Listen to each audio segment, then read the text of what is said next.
Hiring for your small business? If you're not looking for professionals on LinkedIn, you're looking in the wrong place. That's like looking for your car keys in a fish tank.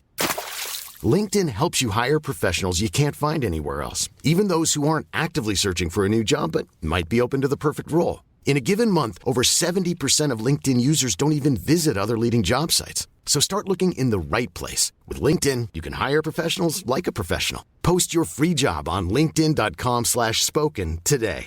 Hey, I'm Ryan Reynolds. At Mint Mobile, we like to do the opposite of what Big Wireless does. They charge you a lot, we charge you a little. So naturally, when they announced they'd be raising their prices due to inflation, we decided to deflate our prices due to not hating you. That's right. We're cutting the price of Mint Unlimited from $30 a month to just $15 a month. Give it a try at mintmobile.com/switch. $45 up front for 3 months plus taxes and fees. Promo rate for new customers for limited time. Unlimited more than 40 gigabytes per month slows. Full terms at mintmobile.com. Since 2013, Bombas has donated over 100 million socks, underwear, and T-shirts to those facing homelessness. If we counted those on air, this ad would last over 1,157 days. But if we counted the time it takes to make a donation possible, it would take just a few clicks. Because every time you make a purchase, Bombas donates an item to someone who needs it. Go to bombas.com/ACAST and use code ACAST for 20% off your first purchase. That's bombas.com/ACAST, code ACAST.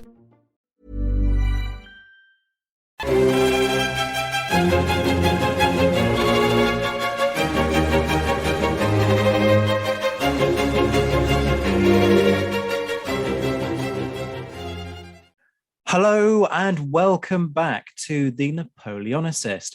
We're doing something that, frankly, I've been mulling over sorting out for really quite a while now. And I can't really account for why I haven't done this sooner, because it's a topic that's fascinated me for a heck of a long time. We're looking at the Chasseurs Britanniques, a unit that has a pretty kind of meh, that is a technical term, a pretty meh reputation when it comes to particularly their desertion. But as we're going to discover today, there's a lot more to this emigre unit than just desertion. Joining me to unpick the more complex reality behind the headline is Alistair Nichols, who I think could very easily become the kind of resident forgotten foreign forces correspondent on this podcast. And you'll see why with this CV. He's written books on the Chasseurs Britanniques, the de Vauteville Regiment, and the Independent Companies of Foreigners. He's the co-author of For God and King, A History of the Damas Legion. He's the author of the forthcoming book, The Soldiers Are Dressed in Red, on the Quiberon Expedition of 1795, and he's working on the Tyrol Regiment, which is quite a CV. It's really very impressive. Alistair, welcome to the Napoleonicist. How are you doing? Good, thank you. Yeah, thank you very much.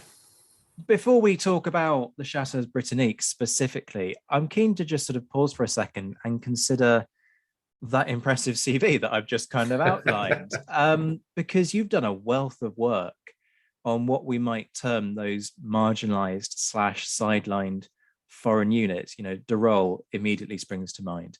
Not one that regularly hits the headlines. It certainly gets sort of sidelined in favor of more famous units. The Chasseurs Britanniques is another example, or was another example until your book on it came out. So what sort of drew you to telling the stories of those units? That's a good question. And you're getting me talking about something that my wife says I find very embarrassing to talk about, namely me. I suppose over time, I sort of thought about it on a number of occasions. I suppose ultimately, my first point is that I do sort of question. I'm very inquisitive. I do tend to question things. So, for instance, back in the 70s, when I started sort of looking at model making and those sort of things, and looking at generally military history, I look down an order of battle and see, say, in the Peninsular War, see Chasseurs Britanniques. And my first question was, who were they? And why were they? And what were they doing there? So that's where I sort of started from. And perhaps even challenging, naturally, I think I question accepted wisdoms, such as sort of Oman's comments about the Chasseurs Britanniques, which certainly in the 70s, where most of the books tend to be the uniform type books, lots of lovely plates and with a few commentaries, which tended to reuse the same tropes, I suppose, for want of a better word, and Oman and those writers of the late 19th century, early 20th century were tended to be the people that they went to. Again, I suppose, again, in the 70s, you've got to remember it was a very different age. In schools, the maps on the walls tended to be still about a third of the world with coloured pink. And we tended not to look at those marginalised or different people and different sections of society or in the history of the units in the same way that perhaps we do now, for often very different reasons. And also, when I was making it, there was the wealth of information about the French army. I wasn't particularly good at painting the models. So I tended to want to go off and do different coloured uniforms. So of course, the foreign units in the Napoleonic army were the perfect place for me to go. And then ask myself the question, well, surely if they were in the French army, weren't there in the British army? And at that stage, really, the only good source was Grouvel's 3 volumes, or the first volume of his 3-volume set, which incidentally, I don't know, it's a massive common knowledge, but actually the person who worked with him on the British documents was the CCP Lawson, who wrote the book, obviously, about the uniforms of the British Army. But if you go back to Grouvel's notes in Chantilly, at the chateau there, his archive, you can see all the notes and the friendly correspondence between the two, which is quite an amusing, quite a nice side, because they often did little sketches on the letters as well. So it's it's very interesting, very sort of nice link. And then if you want to be deep and meaningful, I suppose and as an older man, you tend to sort of go around thinking, well, why have I spent this time looking so much at these sort of people? Well, perhaps I've felt or been over my life a little bit of an outsider, so perhaps I'm drawn to other outsiders. Maybe that's the deep and meaningful answer, but hopefully that's gives you a roundup of why. That's really interesting, because I mean, I sort of jokingly say you might become the forgotten foreign forces correspondent, but for one individual to work so intensively on bringing these stories to life is, I'm going to say, it's admirable, because it needs somebody who understands regiments and is good at telling those stories. And folks, you're listening to this, there will be a proper plug at the end of this episode, but go buy this guy's books. They are really well written, and more importantly, they're really, really deeply researched. But more on that at the end of the episode. But make sure you go look this guy up. Alistair Nichols is the one to read when it comes to forgotten foreign forces. We're going to hone in on the Chasseurs Britanniques now. And I want to start with the origin. I mean, it's kind of a logical place to start, really, isn't it? Start at the beginning, but start with the origins of the unit. Why was the decision taken to put together this unit kind of for emigres? Because presumably it's not unprecedented in the British Army. American emigre units are a thing. We've talked about those on previous episodes. Other nations in Europe do a similar kind of thing at various points in the war. I'm thinking here of Clausewitz. He goes to serve in the Russian army after the disaster of Jena. So why do the British take this step? Well, I suppose there's a number of issues. Obviously, there's the employment of emigres. There's a political aspect to it, in terms of, and you could look back in the French army of the Brigade Irlandaise, the Irish Brigade, the employment of those almost being an embarrassment, perhaps, for the old enemy, but also another way that perhaps you would keep a door open to undermining the regime in Britain, for instance, and also the other way around, of course, by the employment of Huguenots by the British as well. So there's that history, that element to it, which is important and possibly not recognised quite so much. But also there is the use of a pool of manpower that is there to be used. And also particularly many of the units is actually, you have two pools of manpower. You have the officer, cadre. So for instance, going back to the Irish Brigade in the French Army, it was essentially their regiments for most of the time, and even more so as time went by, they were Foreign Legion, very few Irish actual soldiers in them, but the officers were Irish either from birth or background. And so you had that thing. And again, with the Swiss regiments throughout history, less and less were actually Swiss soldiers. In general, say a third were at least Swiss, or 2/3, depending on wartime and peacetime.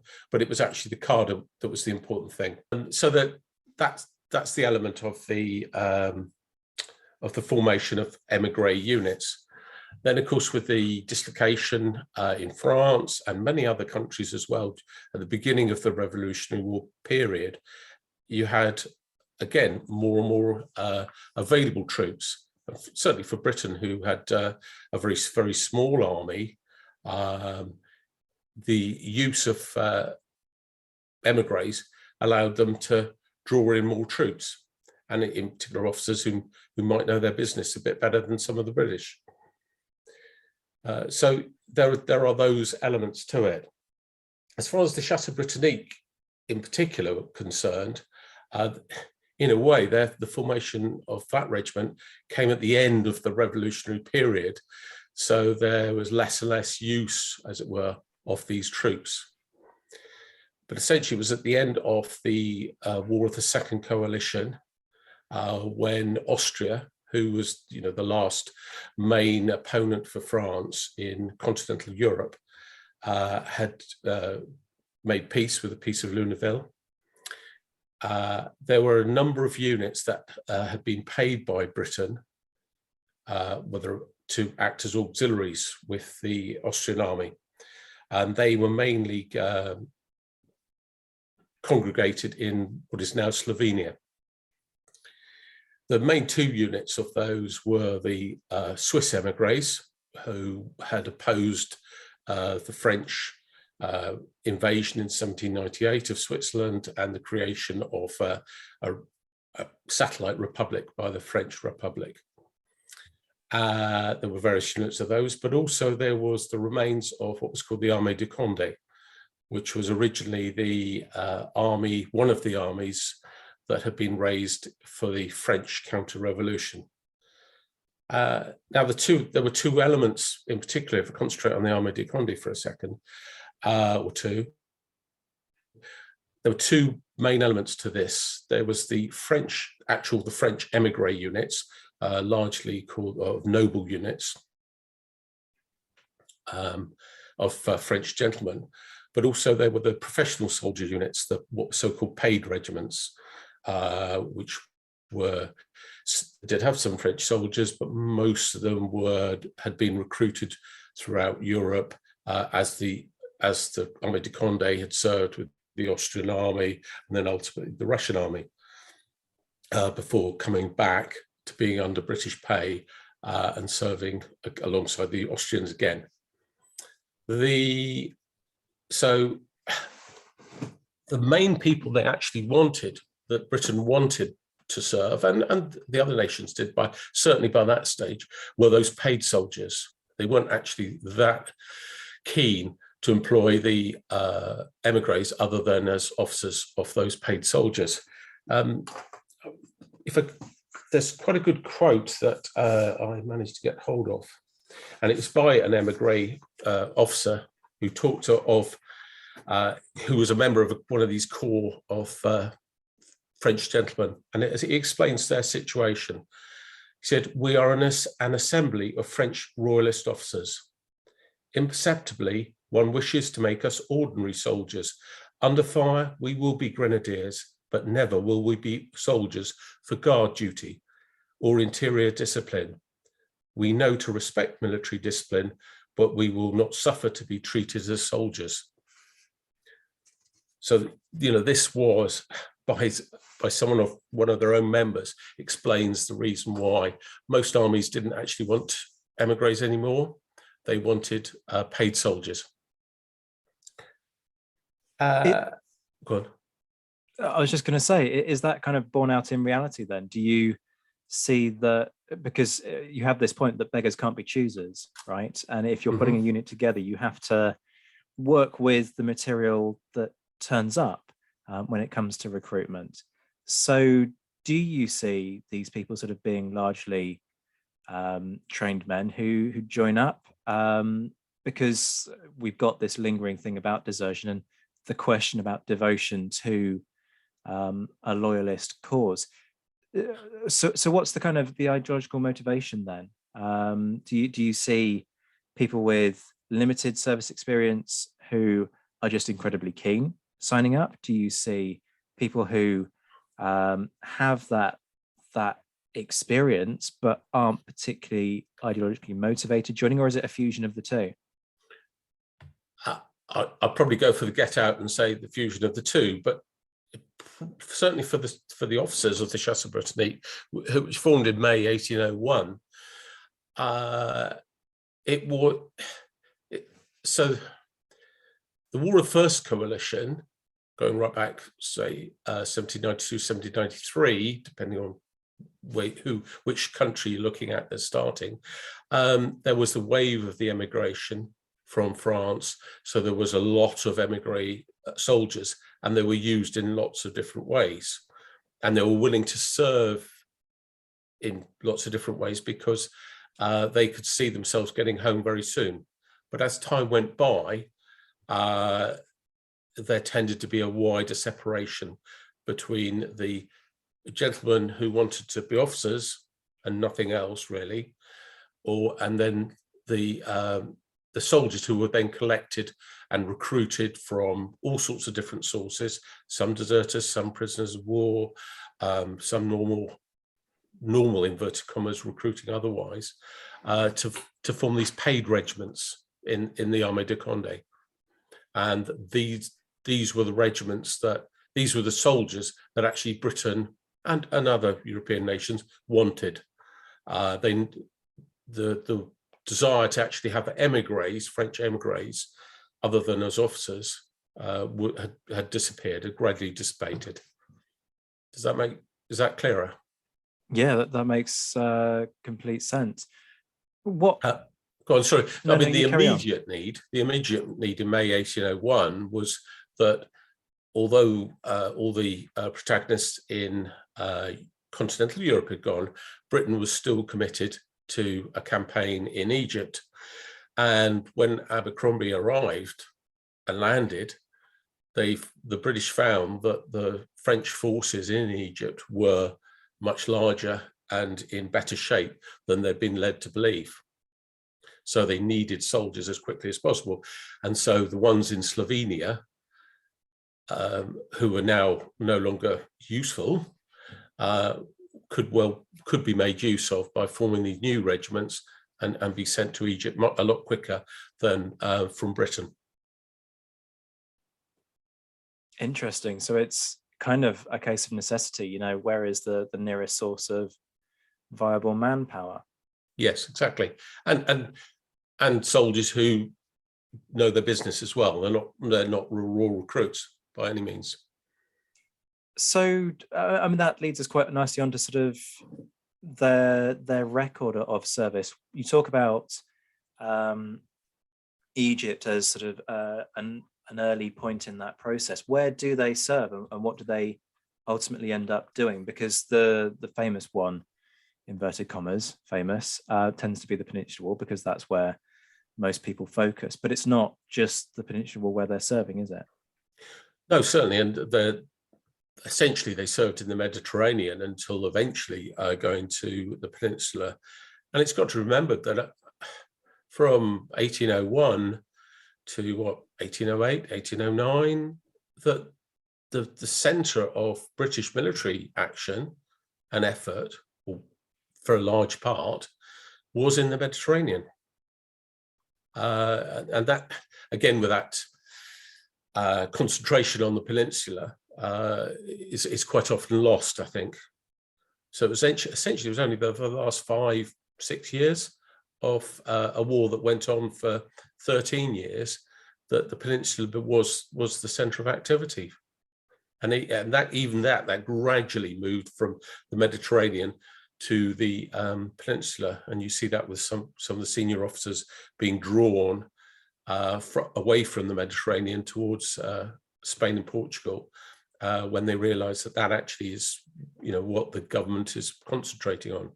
But going back to this slight diversion, going back to the Chasseurs Britanniques, yes, 1801 go to Egypt. And they remain there. They're one of the last regiments to actually leave Egypt, because Britain kept a force there during the negotiations for the Peace of Amiens. So they went in 1803. They came to Britain. They actually landed in England for a week or so. One of the few foreign regiments that actually ever landed in England, before going to Jersey for a year or so. Then when the fighting started again, with what generally called the Napoleonic Wars, they were sent to Malta. Subsequently from there, in 1805, they served in Craig's Naples expedition. And then with that expedition, landed in the occupation of Sicily. So during the next couple of years, although they didn't actually serve at the Battle of Maida, served in a number of raids and other actions along the coast of southern Italy. In 1807, they went back to Egypt in the campaign, the disastrous campaign of 1807 in Egypt. And in particular, they served in the first mission, as it were, to Rosetta, and ended up in the street fighting when the British troops were driven from Rosetta. Then from Egypt, went back to Sicily, served there with some detachments going to assist in some of the capture of the southern Ionian Islands. And 1810 went to Cadiz as part of the British force during the siege of Cadiz, before January 1811 going to Lisbon and joining the British Army from the sort of breakout, as it were, from the lines of Torres Vedras. So it takes us to Spain and Portugal. it does, and there's a. I mean, I'm about to move on to deal with this sort of elephant in the room, as it were, of desertion, because we need to sort of get that out of the way and move on from that. But there is a point just to make here, that this is a long and fairly distinguished career. You know, these units would not have been sent to each of these locations if they weren't capable of holding their own and doing a decent job. So with that in mind, let's talk about the desertion issue within the context of the Chasseurs Britanniques. I've certainly made no secret of the fact that my own research has shown this kind of huge disparity in desertion rates in the Chasseurs Britanniques compared to other units, and we're talking vastly different rates. You know, in a unit in a given month, Chasseurs Britanniques can lose something like 64 men to desertion, and other units are losing literally a handful. You know, sort of 1, 2, 3, 4, 5. So why do you think the rates are so bad, in your opinion? I've got a few theories on this, but you're the expert. I want to hear your take on it. can I be a little bit mischievous? Go for it. About this. Considering this, it almost becomes, this desertion almost becomes very much a British preoccupation. And I just sort of wonder where's that come from? I personally think there's two sources of that. One being the way that the British Army kept its records is that every month there was a muster. Every member of a regiment was allocated to where they were.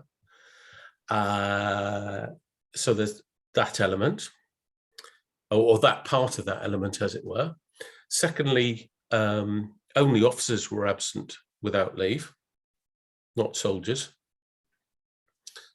So when we look at the French Army's records, if you look through the regiment's control of the regiments during the same period, the number of soldiers who just sort of disappear, and essentially they do a bookkeeping exercise every now and again. They write off numerous soldiers, saying not heard of, not seen, not lost. Yet, because of the way the records were kept, we've got them down as deserters in the British Army. There's that element to it.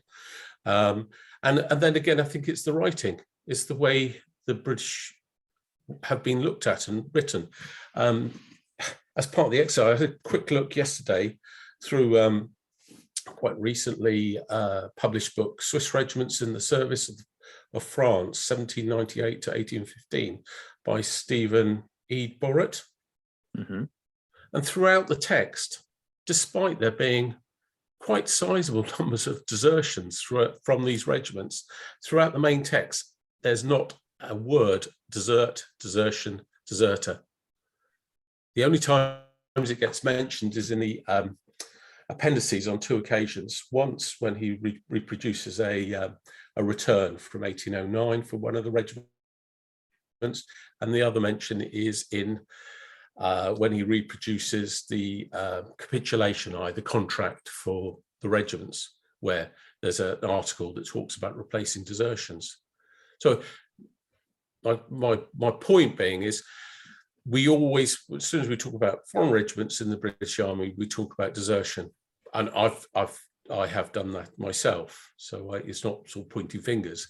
Whereas we don't when we talk about the French Army and the foreign regiments in the French Army.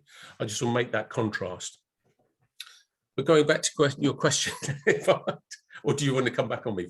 It's a really interesting point that you make, because there is definitely a distinction. I mean, the point that I've found within my own work is that when you look at the numbers, King's German Legion, the Brunswickers, the Chasseurs Britanniques, their rates always seem to be higher. And I've always found that incredibly curious. I do take your point that, yes, there is a fixation with desertion in the British Army. 100% agree with you on that. Apologies, folks. Crime and punishment anecdote incoming. And I've said this a few times now. What is it that the British Army punishes above everything else? It's desertion. About 40 to 50% of all trials are for desertion. So there's definitely this fixation. They have books of deserters. There are all kinds of issues with numbers, because some of the numbers that are circulated don't match others. So we have Kevin Lynch's estimates based on parliamentary returns to Parliament that sort of look at a figure of something like 75,000 deserters over the period. When you read the Book of Deserters and start tabulating it up for a slightly shorter period of time, but not vastly shorter period of time, you're looking at something in the region of 12 to 13,000. So there are all kinds of issues with numbering.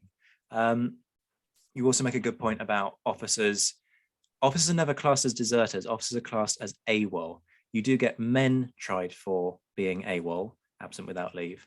But that is a fair point, that to what extent do you see people, so rank and file, being classed as absent without leave in the official returns? I'm not sure that you do. No. So none of that is really sort of in in response or riposte to what you're saying. I think it's a really interesting point. I hadn't really kind of considered the classifications within the French army. Yeah, it's an interesting point. But sorry, you carry on about the disparity, let's say, between inverted commas British units and units like Chasseurs Britanniques, Brunswickers, KGL, and so on. Yeah, I mean, yes, and it is absolutely true. The level of desertion in the foreign regiments was higher than in the British Army, or the British native regiments, as it were, and there was a disparity amongst those foreign regiments, and certainly the Chasseurs Britanniques did have a higher level of desertion. I would say there's a number of reasons for that. Sorry, for the Chasseurs Britanniques, but also for the foreign regiments. To sort of deal with the foreign regiment side of things, first off, I mean, if deserting is like crossing the Rubicon, the fact is that almost all those soldiers in those foreign regiments in the British Army and in the other armies of Europe had already crossed that Rubicon, because they had deserted. Either very few of them had probably deserted directly from one army to another, but they had deserted once they were prisoners of war. So that almost that sort of, making that jump, that leap, that change of behavior, as it were, they'd already done that. Secondly, certainly the Chasseurs Britanniques had more opportunities being in Spain and Portugal, and they had people of their own nation and background on the other side, whereas most of the British didn't, or English, Welsh, Scottish, and Irish soldiers didn't, or had very, very few. So in particular, in the Chasseurs Britanniques, when they first landed in Spain and Portugal, that a large number of the soldiers were actually Spanish, that had been taken by Navy ships and brought to Malta, and then been recruited into the Chasseurs Britanniques. And they were actually deserting, it seems, and certainly Wellington saw that, they were actually deserting to the larger guerrilla forces to serve with those. So they weren't deserting to the enemy or even deserting from fighting. They were actually deserting to a unit and a group of soldiers that they probably felt more comfortable with and wanted to serve with. So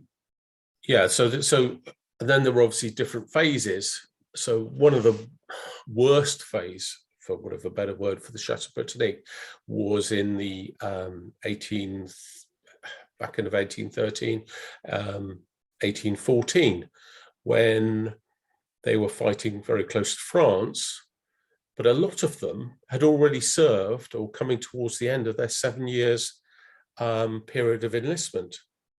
And these were, let's face it, beat about the bush, these were mercenary soldiers. They were soldiers who had signed up with an employer on the basis that the employer sticks to their contract.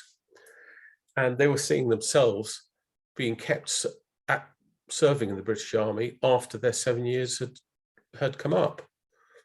And at a time when they saw many other people serving, for instance, as muleteers or in the other sides of the British Army, and being paid significantly better pay and conditions.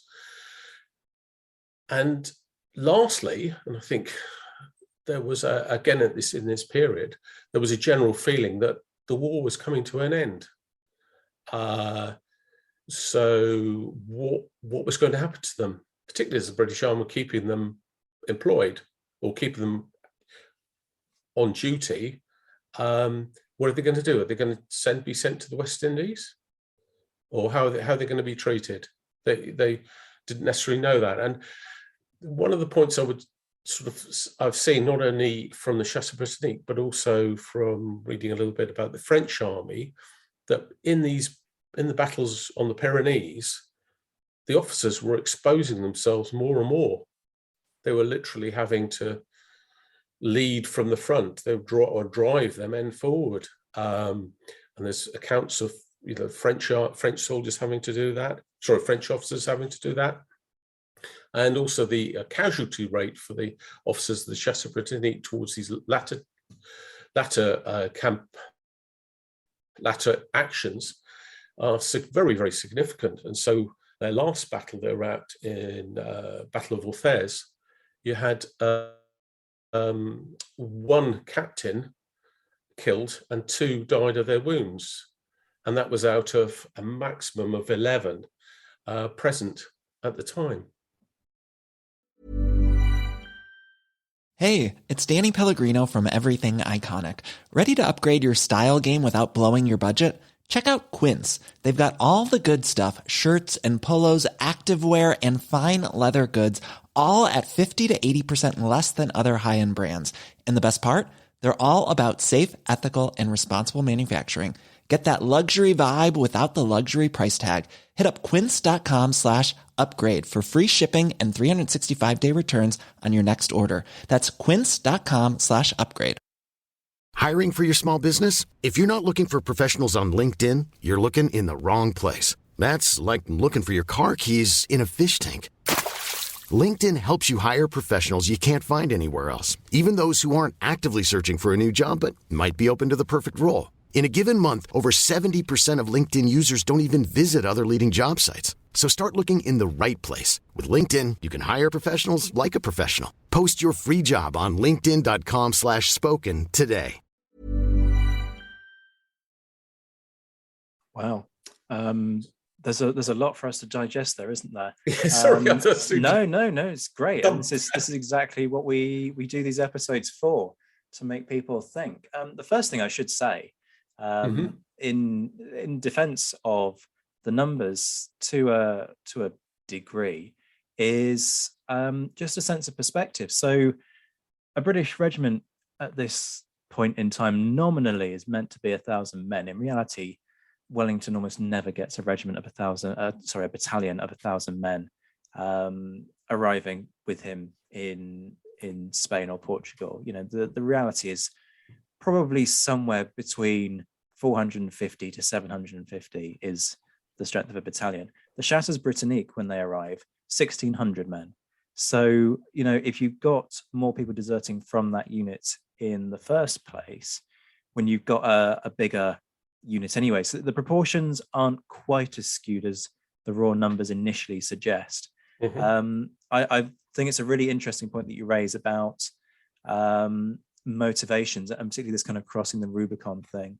That's not an angle I'd kind of considered much before. But yeah, you're absolutely right that having done it once, and particularly perhaps not having an ideological motivation, to what extent did any soldier have ideological motivation in this period is a debate for another day. That's a whole podcast in itself. But as you say, having done that once, you've dealt with the psychological turmoil once before, and sort of the second time becomes perhaps that little bit easier.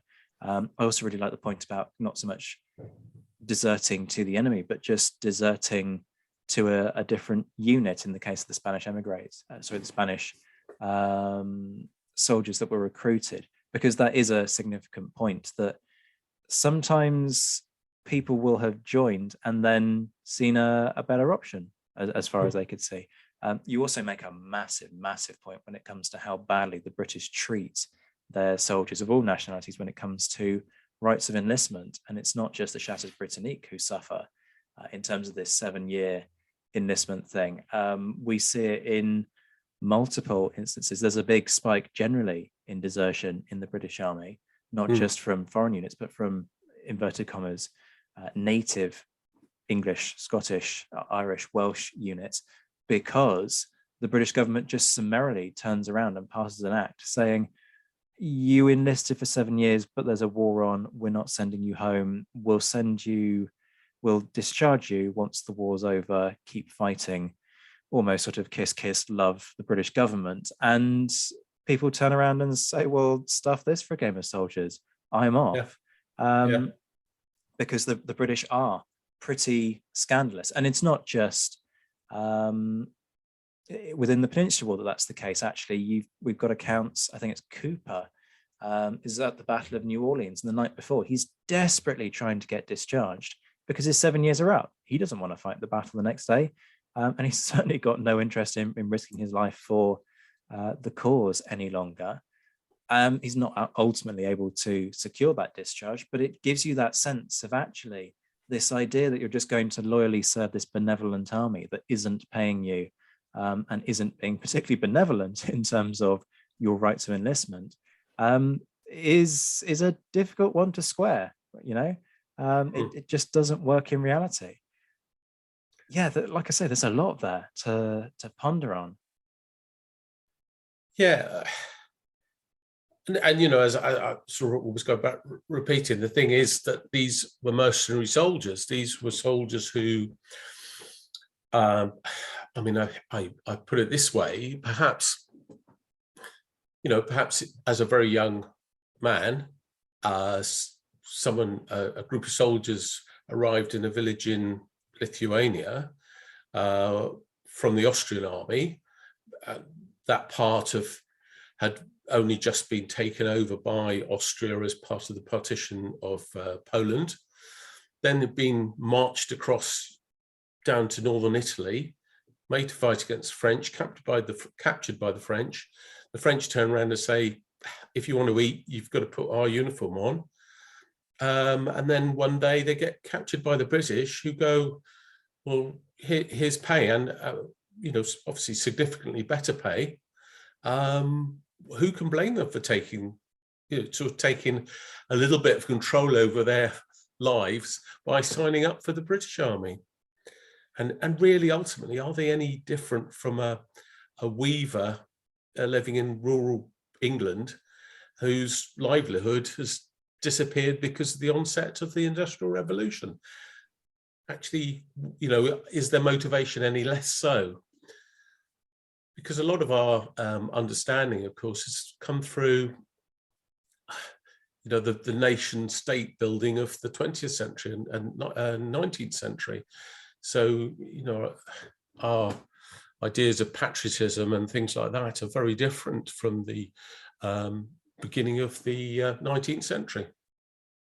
Absolutely. I mean, there's an important kind of question that we're going to come on to about attitudes towards nation and kind of differences. But I mean, this is for folks who want to go and read more on that kind of development of nationalism and patriotism and where it may or may not come from within the British context. Go read Linda Coley's book on forging Britain and Britishness, because it's a messy concept during this period. It's not, as you say, for us in the 21st century, looking back, we have these sort of clearly defined notions, but they are products of, as you say, the 19th and 20th centuries, and nation and empire building and all the rest of it, and all the tropes that come with that. I suppose we should move on from desertion, shouldn't we? I'm sad to say that, but because it's a fascinating discussion. But as I said, there's more to this story about the Chasseurs Britanniques than just desertion. So let's talk about their wider service record and set the rest provide the important context to that particular kind of avenue of debate. Yeah, I mean, I can certainly come back to it. There's a little vignette, as it were, of a soldier who would appear to be ideologically set on fighting against the French. So I can talk about that a little bit later if you prefer. Go for it. Do it now. Okay. Yeah, this is it's from the research of a Dutch researcher called Joost Wellington. I hope I pronounced that right. And it's the story of a man who was, he was baptized as Willemus Vossen. But to the British Army, he became William or Willem Voss. Anyway, he was born in 1779, and he was the seventh child in a family in a small farm in the village of Leveroy, which is near Weert, which is now in the Netherlands, but at that time it was in the Austrian Netherlands. So invaded and annexed by Republican France. So in 1798, the French introduced a new law for military conscription. And in that particular area, they revolted against it. And it had to be suppressed by the French army.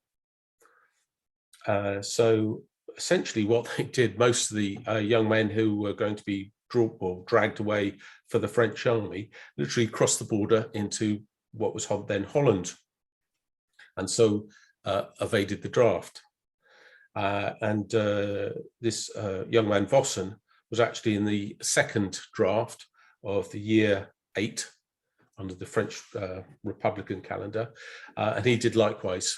Got across the border, which was literally walking across a field, and got there. So there were, obviously, the French took action against draft evaders, for instance, quartering soldiers in the homes of the family and various other actions. But this didn't really work for this man and many of the others. However, it did change when Napoleon installed Louis on the throne of the Kingdom of Holland in 1806. So Vossen was arrested, and then he was sent to the depot for refractory conscripts in Givet in northern France, which is a great big stronghold right on the border now. Very famous for being particularly cold, apparently, even the French army nowadays.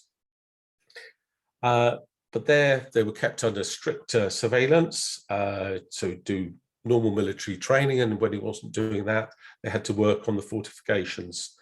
And also, as a further either punishment or way to distinguish them, they had their head shaved every week.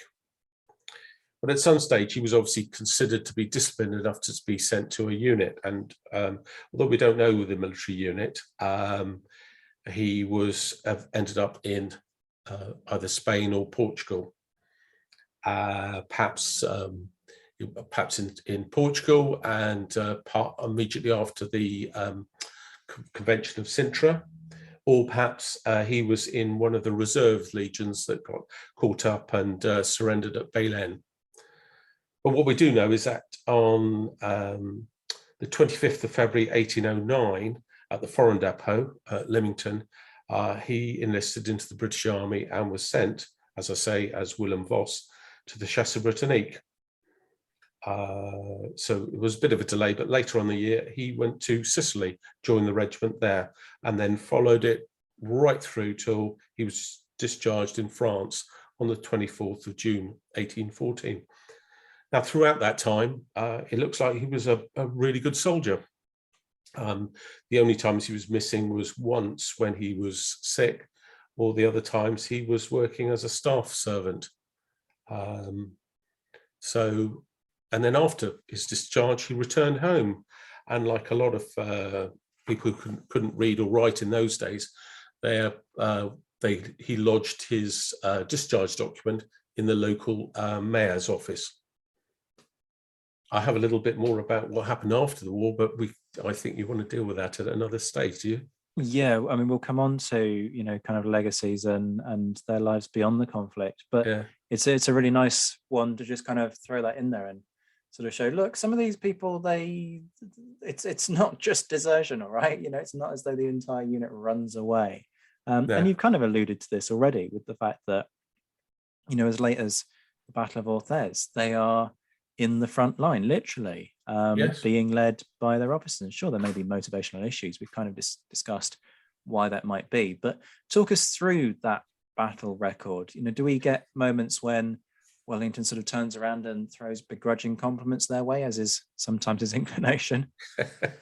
Well, yeah, I mean, he does almost from the start. It's got to be said. I mean, the first full sort of set-piece battle they take part in is Fuentes de Noro. And the Chasseurs Britanniques were part of the 7th Division, which in itself didn't have the greatest of recognition, although certainly later on, they did seem to do the business, as it were. But Fuentes de Noro, the 7th Division was put out almost as a flank guard in the second day of the battle, and got overexposed. Essentially, they were put right in the path of the main attack of the French army at the time, and it was the stand of the Chasseurs Britanniques that managed to save the rest of that division at that stage. And indeed, in his report dispatches of the battle, he drew credit to them forming a line, the Chasseurs Britanniques forming a line under their commander Eustace at the time, behind a wall and driving off the French cavalry. So, right from the start, they did served well. Then they were later sent to the second siege of Badajoz, where they were sent against the fort of San Cristobal. Now there's all the indication that they served perfectly well. However, a subsequent account, a second-hand account, it's got to be said, by Grattan, has started to sort of blacken the Chasseurs Britanniques' name. But then for, other than a lot of marching, that was the end of sort of 1811. 1812 was really a matter, they covered the siege of Ciudad Rodrigo, then marched south and did the similar sort of mission under Graham at Badajoz. Then in June 1812, they were back again. They took part in the Salamanca campaign. And indeed, there was the heights of San Cristobal outside Salamanca.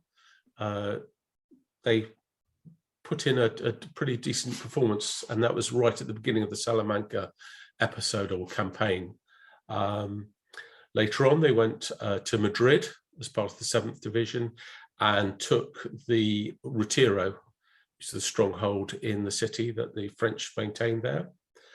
Then subsequently went up to Burgos and was part of the covering forces for the siege of Burgos. And I've got to draw attention to an episode on the 20th of October. So immediately before Wellington decided to withdraw from Burgos. As part of the covering forces, the Chasseurs Britanniques was posted in the village of Olmos and faced the oncoming French divisions, in particular the division of Moca. And what happened there was reading between the lines, they weren't expected to hold out against a division so well. And essentially the Chasseurs Britanniques held the village and the French started pouring more and more troops into the attack.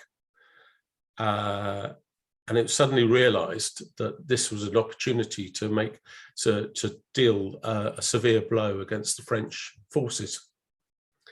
But at the last moment, Moquin, I think it was Delon, who was the French commander, realized that they were about to be encircled by Wellington, who'd drawn troops from Burgos to actually make that attack. So they managed to get away in time. But I think they actually held out. It was the action of the Chasseurs Britanniques that drew in more and more of the French troops. However, the following day, Wellington calls off the siege anyway. And certainly as far as he was concerned, probably the less said, the better. So that may be a reason why that episode's not actually recognised so much.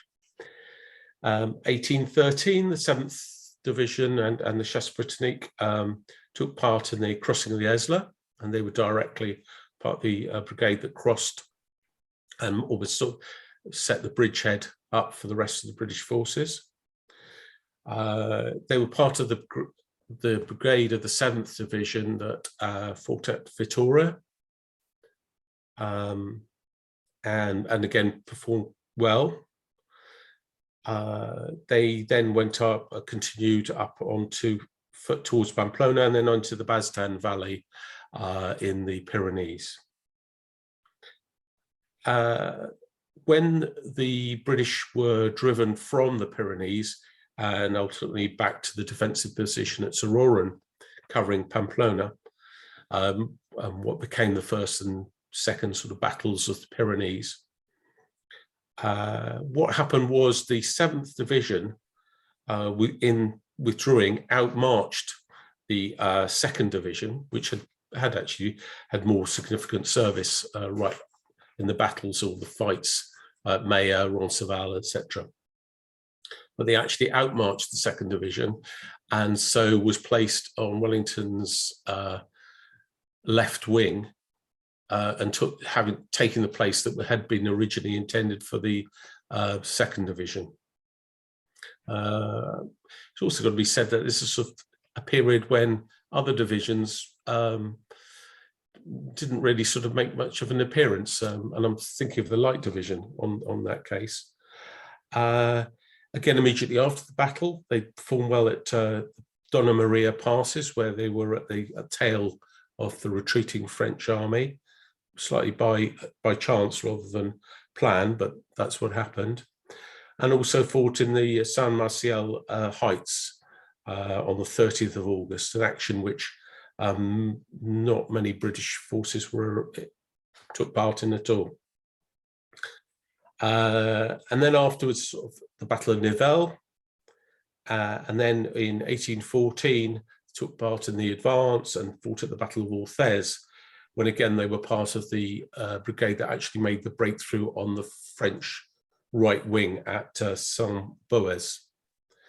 But after that, that was their last main engagement, because they took part in the Beresford's forces that went to Bordeaux, and they took part in some small actions in quite an exposed situation where they were surrounded by much larger but local forces in that area, and that leads us to the sort of Gironde estuary, where the majority were disbanded.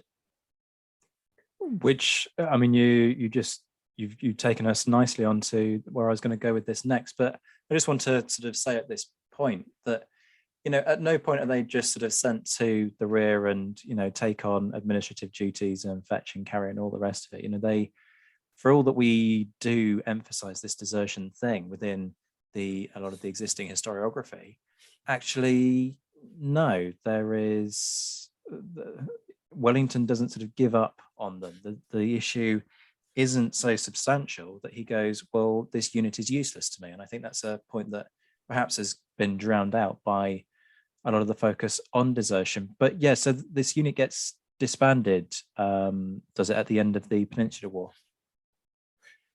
Yes, certainly. I mean, it's sort of going back on your point. Yeah, I mean, that's exactly, you've made the point for me, really, is that if this regiment was quite so bad, why did Wellington keep it?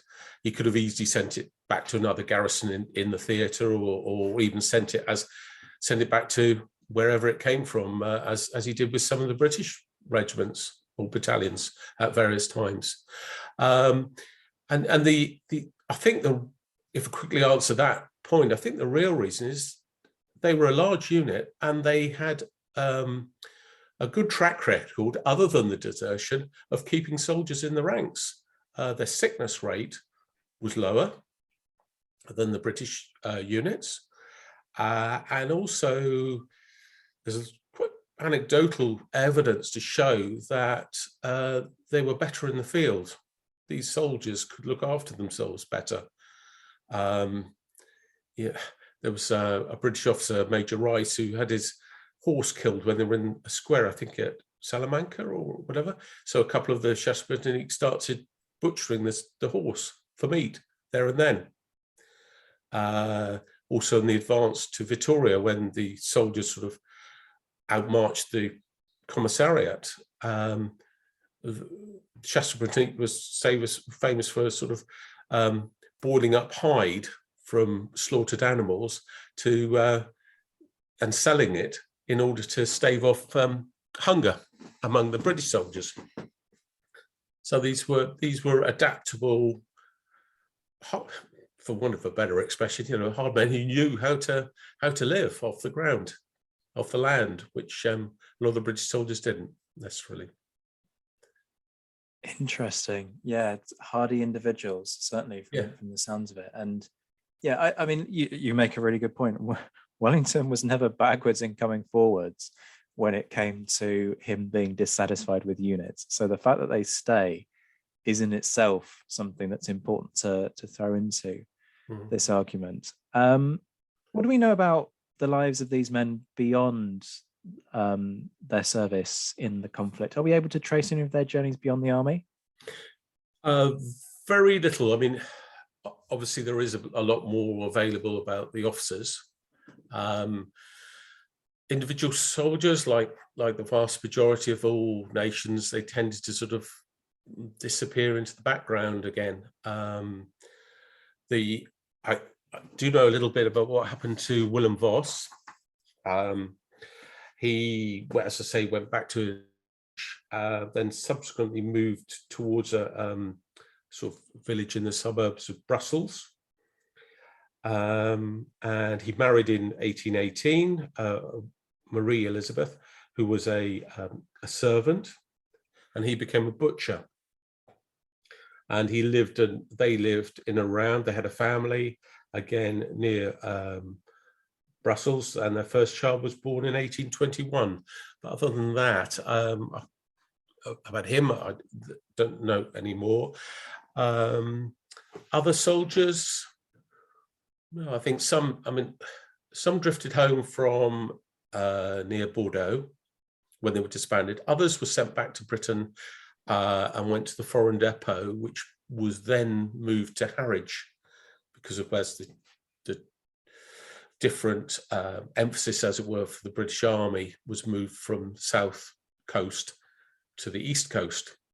And so some went back. So I would think that some had found jobs in the new army of the Kingdom of Holland or some other forces.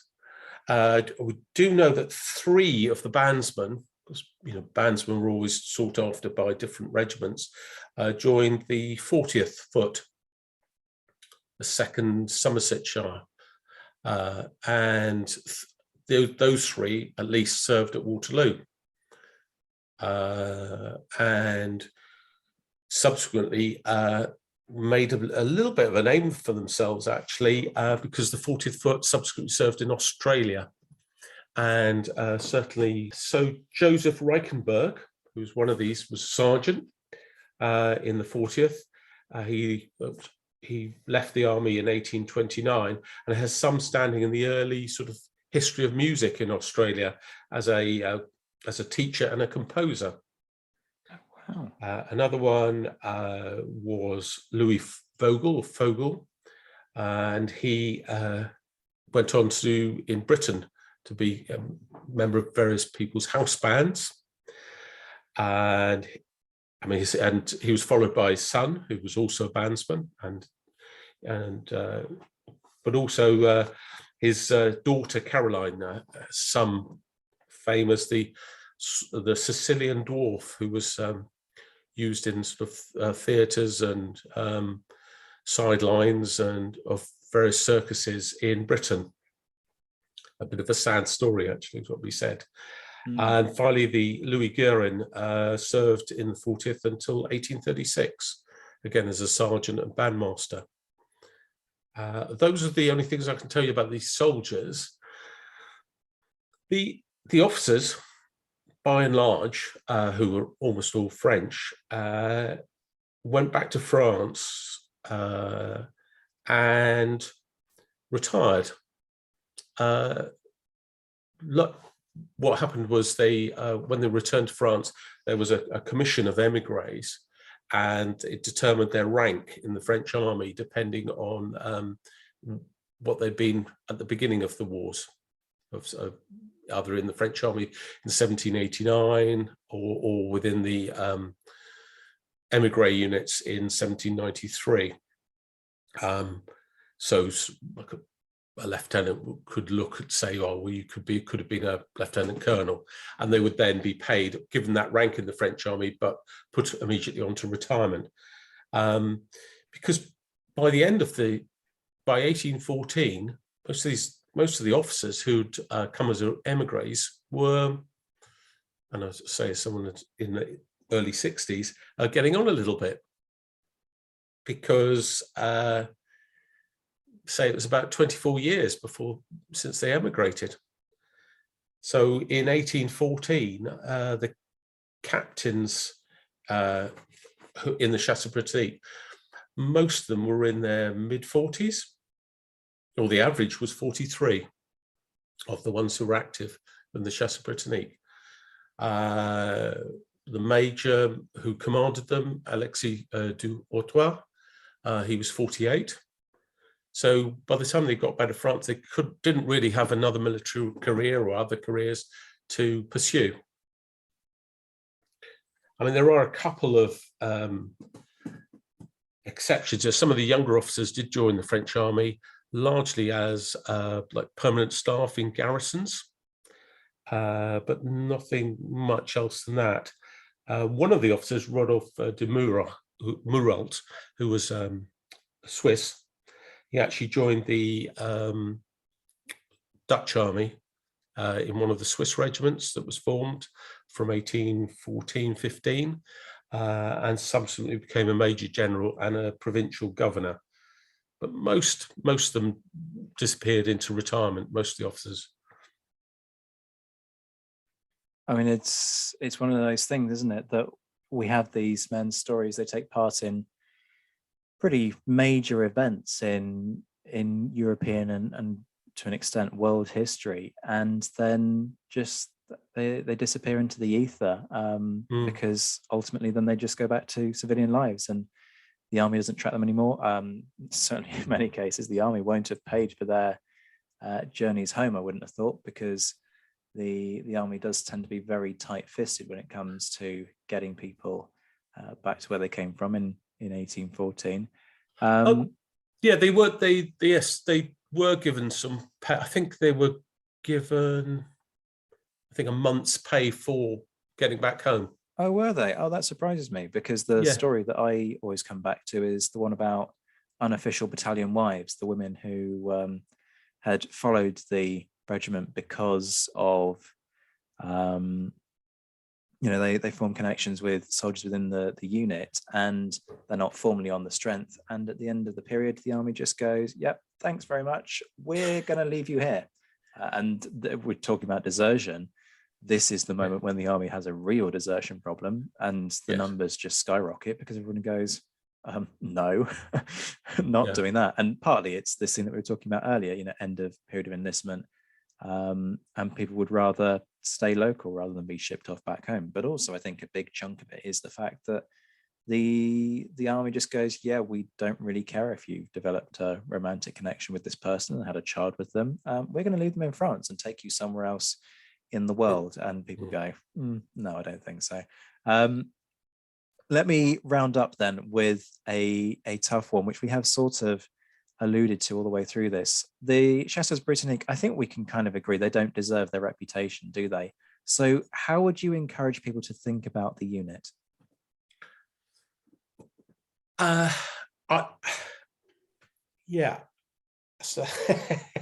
that's a tough one, really. Because I mean, first I would say, again, throw it back at sort of what reputation have they got? If we're going back to Charles Oman's one, or Fortescue, or someone like that, I'd say, well, actually look at the evidence, because Oman, for instance, described them as a body of officers who are furious French royalists who kept these people in check. Yes, they kept the miscellaneous horde committed to their charge under an iron discipline and used the lash freely. Well, actually, there's no evidence at all that they used the lash, let alone freely or otherwise. The regiment did its job. probably did its job as good or as well or even better than some of the British units at times. But I'd say look at the evidence. Well, like as we've already discussed, Wellington didn't send them back. He sent other units back. So I'd look warts and all. Don't give the unit a halo, for instance, for the sake of it, just to redress things that were written in the past, perhaps, about it. They were a group of men through different circumstances or the situation that they found themselves in, who tried to make the best of life and best of the situation they had. That's the way I would try to, or I would ask people to look at it, and remember to look through the prism of the age that they were in. And just one thing to follow up on that. I've literally just pulled up my crime and punishment database. Bearing in mind, as I've bored people many times, I've got 9,227 cases in this database. 26 of them relate to the Chasseurs Britanniques, which is a minuscule proportion. And so there's a certain irony in this. It's not about desertion, but all bar one of those trials is for desertion. They're punished pretty harshly. I've got to say the proportion of people being shot here is very high. So they were treated harshly when they were tried for desertion. But it seems to mainly focus around 1811, looking at the numbers, right? Where most of these, so clearly a statement is being sent to the units that there's been a spate of desertions. We're going to deal with this. We're going to deal with it harshly, and then it peters out. But one individual tried for stealing a mule. A couple of mules, actually. He stole a couple of mules, I think. Are we talking about the same guy? Probably the sergeant. Was he a sergeant or something? And he stole one person's she-mule and some. Corporal Francis Oda tried at Moimento in April of 1813. In fact, it's almost the anniversary of that trial in a few days' time, 28th of April. So there you go. He got 500 lashes for it. So read into that what you will. That's not particularly high flogging, actually. It has to be said. Yeah. I mean, but also I did notice it's one of the last trials for desertion, and it was desertion to the enemy, and for a soldier in the Chasseurs Britanniques. It was 1814, and all the officers on the for the trial were British officers, and he basically gave an admonishment because everyone realised that it was the end of the war. What are we doing this? So it is quite interesting how they're treated differently in the circumstances as well. That is interesting, isn't it? It's a lovely point at which to end. Alistair, it's been so good talking to you. Thank you. But I'm not going to let you go without giving you the opportunity to properly plug your books, whether they be on the Chasseurs Britanniques, I think I mispronounced this, but is it the Watteville Regiment? Watteville, yes. And also the history of the Damas Legion. So tell people titles, and go nuts with the pitch. Right. Well, if I start, I mean, obviously the older one about the Chasseurs Britanniques, which was my sort of first effort for writing a book rather than articles, and that drew me to the Watteville Regiment, which was created at the same time as the Chasseurs Britanniques, which is one of the main reasons why I started taking the interest. But I really recommend the Wellington Switzers, the Watteville Regiment in Egypt, the Mediterranean, Spain and Canada, as a book about a regiment and a regimental commander, because I used the journal of the Lieutenant Colonel Louis de Watteville, throughout. for that book, and it gives a fascinating, real deep understanding of a regiment and a regimental commander, right throughout the period, right through into Canada, and dealing with officers' wives, soldiers. Really very, very interesting. I think a really in-depth study. A fascinating man, I've got to say. I mean, he and his wife in Sicily, for instance, even looked after Bunbury, the writer, and who became military secretary to the Duke of York subsequently, looked after their children while Bunbury's wife was going through probably a period of mental illness. But really, yeah, I'd really sort of, yeah, I think I'd recommend that myself. And then a study of which is self-published, They Turned Out So Ill, about the independent companies of foreigners. A real issue about desertion, because they were proper deserters from the French army, who then went up to ended up serving in the United States, or against the United States. Very, very bad reputation. A lot of it deserved, some not so. But what was so interesting about these men that the Americans so loathed, how quickly the Americans enrolled them into the American army, and what happened to them after that. So yeah, if you want to follow that up. The Golden King, Damas Legion. It's a study that I did with Hugues de Bezouge, whose ancestor was in the Legion, was an officer in the Legion, and it basically follows right from during the emigration, the fights for the counter-revolution, the retreat of the British Army from Netherlands, when the Damas Legion moved from the service of the Dutch, the United Provinces, to the British, service at Quiberon for the infantry, and then throughout the service with the Austrian army, and then subsequently the Russian army. So yeah, really follows through the story of the military emigration. Hopefully gives a really good insight of that period and what happened to those soldiers. And that is my writing so far, other than some articles and bits and pieces, including for you, Zach. Yes, on one indeed. occasion. Yeah. The Sword and the Spirit, and funnily enough, it was that which made me think, look, I really need to get this guy onto the episode, onto the Napoleonicist to talk about this properly, because the article is entitled "It's Not Just About Desertion." So folks, go find the Sword and the Spirit on Hellion website, and I'll thank you kindly for your custom.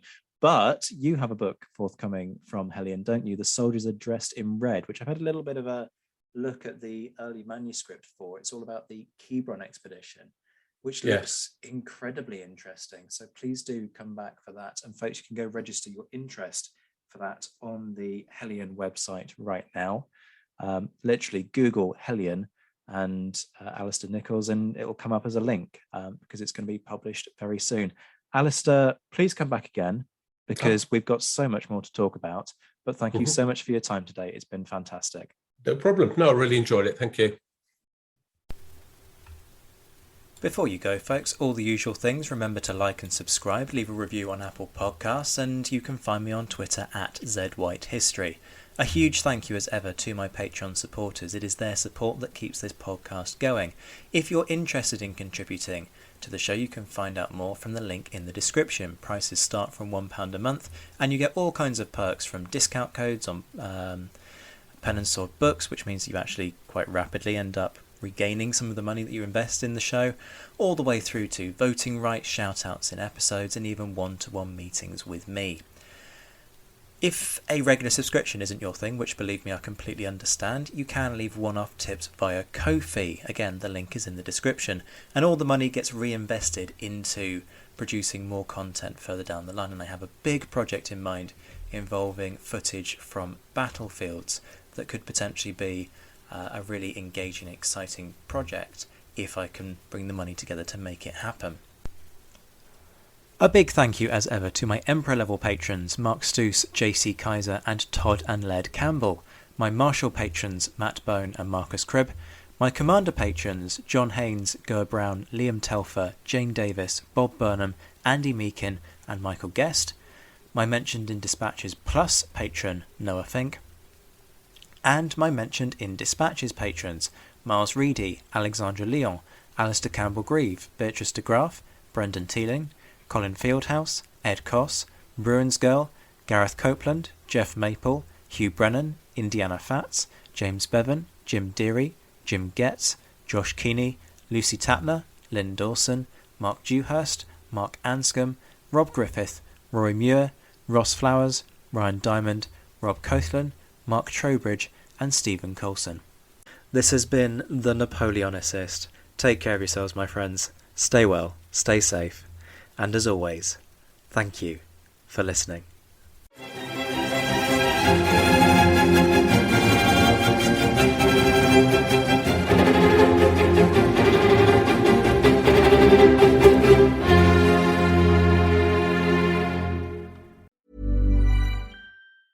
Hey, it's Danny Pellegrino from Everything Iconic. Ready to upgrade your style game without blowing your budget? Check out Quince. They've got all the good stuff, shirts and polos, activewear, and fine leather goods, all at 50 to 80% less than other high-end brands. And the best part? They're all about safe, ethical, and responsible manufacturing. Get that luxury vibe without the luxury price tag. Hit up quince.com/upgrade for free shipping and 365-day returns on your next order. That's quince.com/upgrade.